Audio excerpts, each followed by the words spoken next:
We're just rounding up a very interesting conversation here in Studio Medical Tourism. Quite a lot of things that I am learning this morning. I hope you're learning as well. So, Prem, let's get back to our conversation. Before we went on the break, you were highlighting for us what the government can do, what the Kenyan government can do to make sure that Kenya is one of the top tour attractive destinations for medical tourism on the continent and even beyond. Given the backdrop of Kenya being having a very good infrastructure of healthcare, which most of the people don't know. That's one. Second, the kind of accessibility that you have, you know, because your KQ has got better connectivity within the continent and beyond. Right, flying routes. Flying routes, because that also matters. Right. That's one. Second is a lot of tourists actually travel here. Now, how you package this and then promote Kenya as a healthcare destination, we can learn from countries which have been doing this. For example, let's say you look at Singapore, you look at India, you look at Thailand. So what these countries are doing, you know, promoting the country as a healthcare destination along with tourism. So what happens is, let's say Singapore has got Singapore Tourism Board, STB, which is very famous. So Singapore Tourism Board conducts road shows in countries like, let's say, Vietnam, China, you know, Indonesia. A lot of Indonesians, by the way, travel to Singapore. Though Singapore is not very economical, is not affordable, because I still remember when I was there for a couple of years, you know, people used to say, they used to fear, you know, get scared to fall sick, you know, because if you see a doctor, you know, it will cost you a bomb, all right? It will cost you a bomb. Yeah, so you need to be either very affluent, you know, so in Singapore, you don't want to get sick. You don't want to get sick. It's that expensive. It's very expensive. Okay, so what the government can do is package the medical tourism alongside with our tourism itself. And then promote it. Yeah, like for example, there are global platforms also, let's say World Medical Tourism Congress, which happens every year. Right. Like I was there a couple of times in Washington, D.C. That's where we've been promoting, you know, in my previous assignment, you know, where I was there. Right. So in those platforms, you promote Kenya as a healthcare destination, right? So that goes well because the world pays attention to you, what you're saying. Right, and also and you're bringing more to the table. Yeah, okay. That's very. There's something that you mentioned when we were talking. Okay, so Singapore is very expensive, unlike where Canada and Australia, where it's free. Yeah. Okay, so in case we fall sick, we go to Australia. Yeah, you take a PR. You know, most of the people take PR for that reason. But South Korea, you mentioned something about South Korea that was quite interesting. That a lot of people go to South Korea, and it's been known to be one of the places that has trained a certain. There's a certain medical field that you mentioned where there was only one sort of doctor. Yeah. Just highlight that for me. See, what happens is in healthcare, now along with your good medical faculty and along with your infrastructure, accessibility, all those things, what matters most is, you know, trust and credibility. Now, when I said Singapore is very expensive, but still a lot of people travel there, it's because of the trust and credibility which they have created over a period of time. South Korea is also has got a similar story. You know, healthcare is all about sharing best practices and, you know, how you transform, how you help others. For example, if you look at a decade back in India, there could have been 1 or 2 liver transplants in the whole of the country. And today we have about more than 10 doctors who are doing liver transplants. Now it's because of, you know, all the unplastic surgeons at the same time. Most of these doctors have either got trained either in Brazil or in South Korea. South Korea has got a lot to do in the transplant area. They have trained a lot of doctors.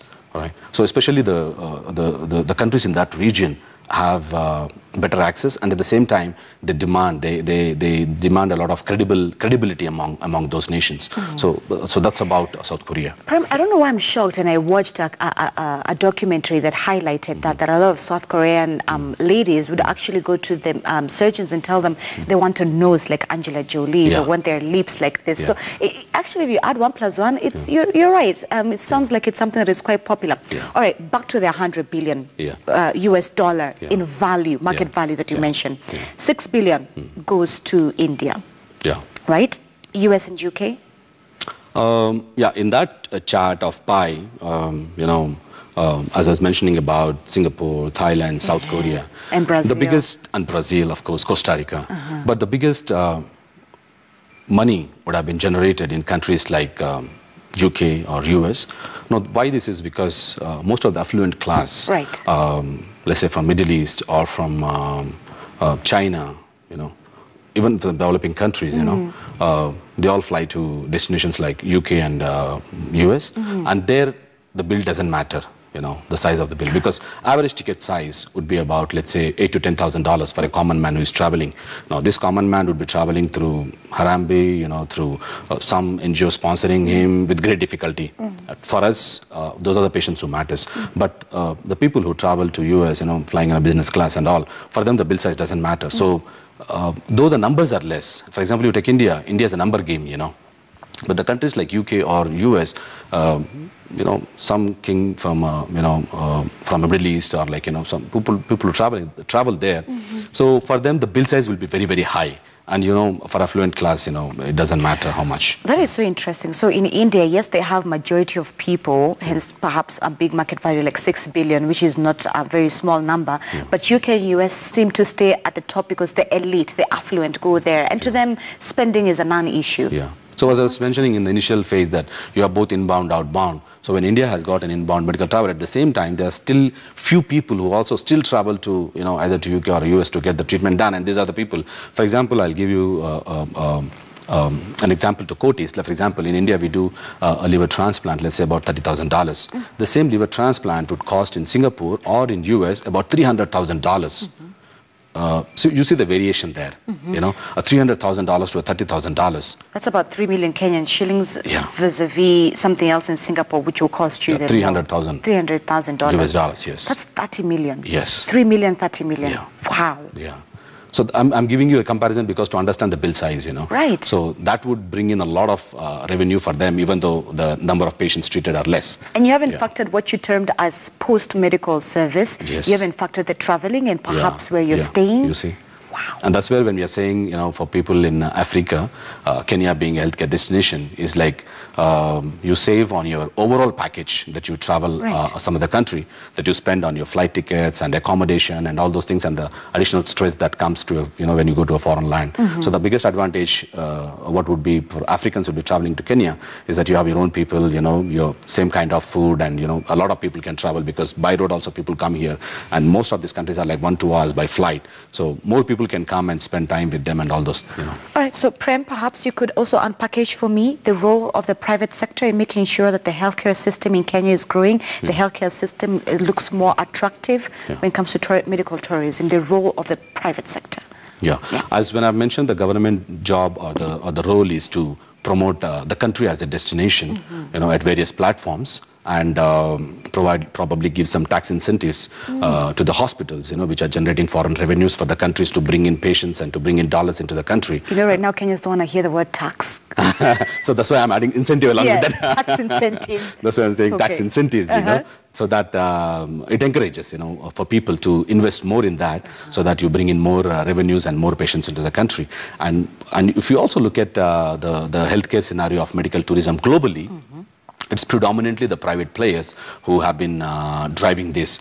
Because if you look at the countries like Australia or Canada or UK, where the healthcare is free, Australia is not driving the medical tourism, but their own citizens travel to Thailand or to some other country to get their dental procedures done.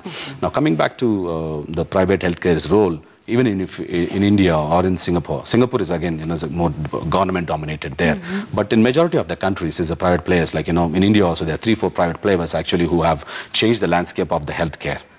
Where they are today, how it has been evolved. So the same thing applies to the Kenya also. We are very close actually in terms of similarity with India. The way things are being transformed, and the way like the private healthcare providers, for example, Mediheal, because the way we are driving things and the other players also driving. So probably we will be there. Because that's where you bring in the infrastructure that is required, you bring in the skill sets that is required, and then you set the stage for the people to come and get the advantage of it. All right, your closing remarks. My closing remarks is, Kenya is a very beautiful country, and people don't know much outside. People should have a good word, when they travel, that healthcare facilities. For me, what is more important is most of the people who are living in the country itself, they don't know that many of the facilities are available in the country itself, and that too at a very affordable, price. For example, people who go to India or some other country get the knee replacement done for about $6,000. And we are doing in the country for $5,000, which people don't know, right? So awareness is one of my key concerns at this point in time, which we are trying to bring this kind of awareness with all the medical fraternity in the country so that we allow the patients to get the advantages that are there in the country. At the same time, share with through media partners, share with other neighboring countries so that people take advantage of, getting met their healthcare needs. Wow, Prem, thank you so much for your time. And thank you for really helping us and unpackaging this whole medical tourism for us. I feel like I'm a bit more enlightened, and I know from the statistics, the countries, and what we can do as Kenya to make sure that we are more attractive destination. Well, it's an honor and privilege to be here and to be a part of this program. Yes. Thank you so much. Thank you. Prem Kugal Kumar, he is the Vice President for International Business at Medihill Group of Hospitals for Africa, really helping us unpackage medical tourism.